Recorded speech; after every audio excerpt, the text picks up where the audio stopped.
Hello guys and welcome, it is that SLB2 Dude here today bringing you yet another Splatoon 3 video. Now, yesterday we made a video called All the Changes That They Didn't Tell You About Splatoon 3 Ranked. Now, if you haven't watched that video, I urge you to go check it out because there's a bunch of info that they haven't told you in the Splatoon 3 Direct about Ranked Battle. Staying on the topic of Ranked Battle, we're going to be talking about the game modes within inside it. And this particular video is going to be talking about two of them, hence the title, Why Clam Blitz May Be Even Worse in Splatoon 3. We're also going to be taking a better look at Rainmaker and how it actually works, since we've noticed that there are some differences in that too. But with all that being said, let's get onto this video because there's a lot to go through.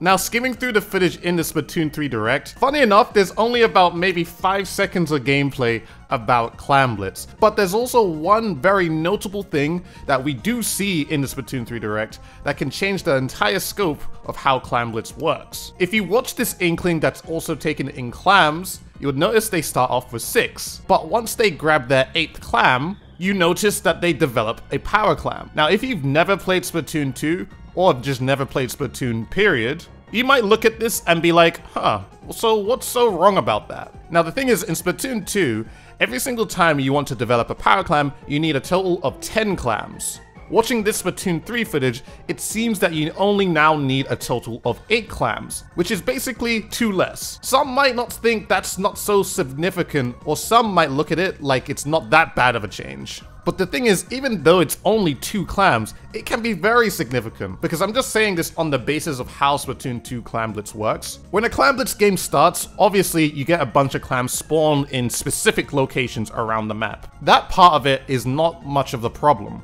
I think the thing that could be a problem is during the game, because from what we know right now with how clams spawn, usually 4 clams get spawned in one single area. This would mean that all it would take is that you just need to get lucky with 2 spawns and you got your power clam already. This can also mean a larger majority of power clams can be developed at that same time. And at the same time too, the power clam that they throw into the basket also still does 20 points. Now genuinely, if we factor all the rules of how Splatoon 2 works, that being a thing can be very scary. But in my opinion, I'm just thinking there's gotta be a reason for this. They must have changed a bunch of other things. So I'm going to give you guys my predictions of other things that they possibly have changed to warrant having only 8 clams for a power clam. The first thing is, there's probably going to be less clams scattered around the map. Due to the amount of clams that get spawned in around in Splatoon 2, there's loads of them. And to be honest, it's a very fair amount to be able to develop a 10 clam power clam. If there's a bunch of clams at the capacity of how Splatoon 2 does it, getting 8 power clams in Splatoon 3 would be extremely easy, which I'm really hoping is not the case. Another theory that I feel that could be true for Clam Blitz is that now there's probably going to be only 3 clam spawns instead of 4. Like I said in Splatoon 2, you would get clams of 4 being spawned in scattered around the map. But in Splatoon 3, they might be doing only 3, because if that's the case, that means if you walk into 2 clam spawns, you'll be only getting 6 instead of 8, which would still mean that you would have to run into 3 spawns just in order to make a power clam. My last theory for Clam Blitz, which I think is a little bit of an interesting one because they don't actually show us this, but my last one would be an individual clam does less points. Currently in Splatoon 2, every single time you throw 1 individual clam into the basket, that is 3 points. Considering now 8 clams is 1 power clam, what if 1 individual clam is 1 or 2 points? I'm thinking maybe 2. If the point per individual clam is reduced, that would mean that you would have to throw even more clams just to be able to get into the knockout zone. But either way, that would probably make the most sense because they can't have it like how it is right now. Clam Blitz would be an even scarier game type because it would feel like knockouts can just happen just like that almost all the time, which I don't think everybody wants. I think people want to be able to play a longer game, if you know what I mean. So those are my 3 theories for Clam Blitz, because if they leave it the way it is right now with 8 clams and then all the amount of clams getting scattered around the map like it's normal, we should be scared. Now the next thing I want to talk about is Rainmaker, which we've actually had a little bit more gameplay in compared to Clam Blitz. Now originally with Rainmaker, how we've all known it, there's only 1 pedestal at the very end nearest the spawn of the enemy team. The thing is with Splatoon 3 is that there's now actually more than 1 pedestal. Some might ask, what could that mean? Now, it seems with Rainmaker, it's following the style just like how Tower Control is, where it actually has checkpoints you need to hit. Originally, when I saw this footage, I didn't think you actually had to hit a checkpoint. I thought that maybe you could have just gone past it and still just progressed as normal. And it's because I looked at this footage that didn't have the UI or anything like that. So I just defaulted to thinking that the checkpoint is there just to stabilize and all that. But looking at the first footage, it seems like it's going to be a necessity that you hit all checkpoints that are there on maps. You can see it on these images on Hammerhead Bridge, where it mentions we broke through the checkpoint. You'll also notice on the UI that it specifically shows the checkpoint that you need to hit first. Once you hit this checkpoint, then it will reveal the next checkpoint that you need to hit, which where on this map, it will be the knockout checkpoint. Now, the thing I'm a little bit confused about is that when you watch this gameplay in Undertale Spillway, you clearly see that there's 2 checkpoints, but on 2 sides on the map. On the right side, it's a little closer to you, but even then, the team decides to go for the left checkpoint, which is further away. Now, maybe it's just because these 2 Rainmaker pedestals are in the same point range on the map. But then again, it doesn't really look like that.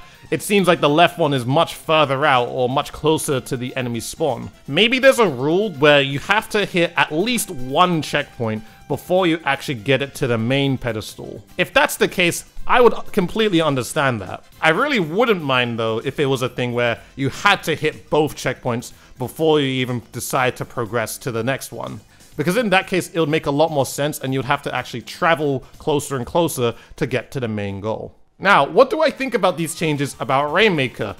I really like it, because first of all, Splatoon 2 and Splatoon 1, I can't tell you enough how many games we've gone through where it's literally a 22-second game.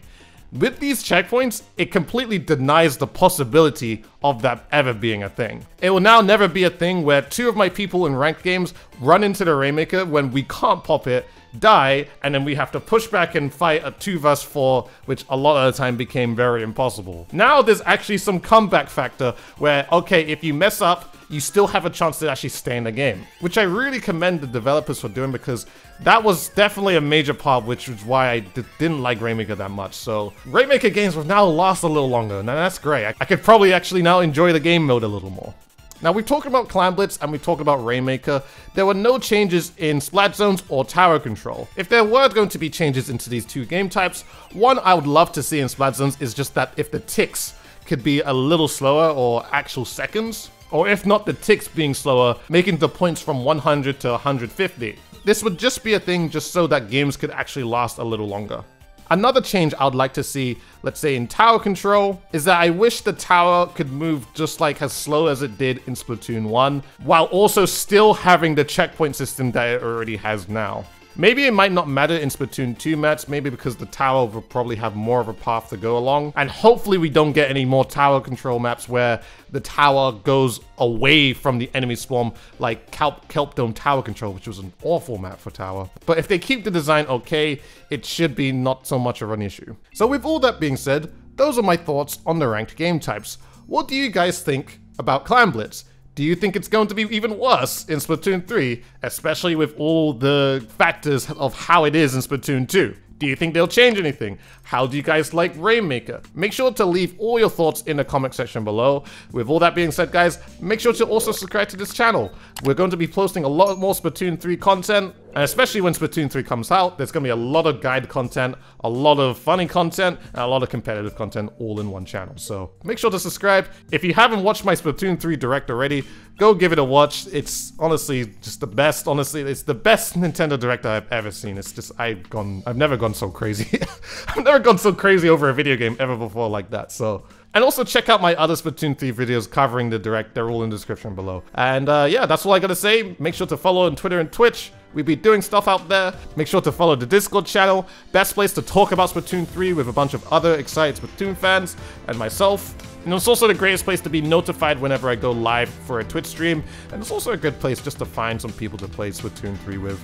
And, you know, just get the connections going, man. So I appreciate everyone. Thank you so much for watching this video. Hope you guys enjoy. Have a great rest of your day. And I shall see you guys in the next one.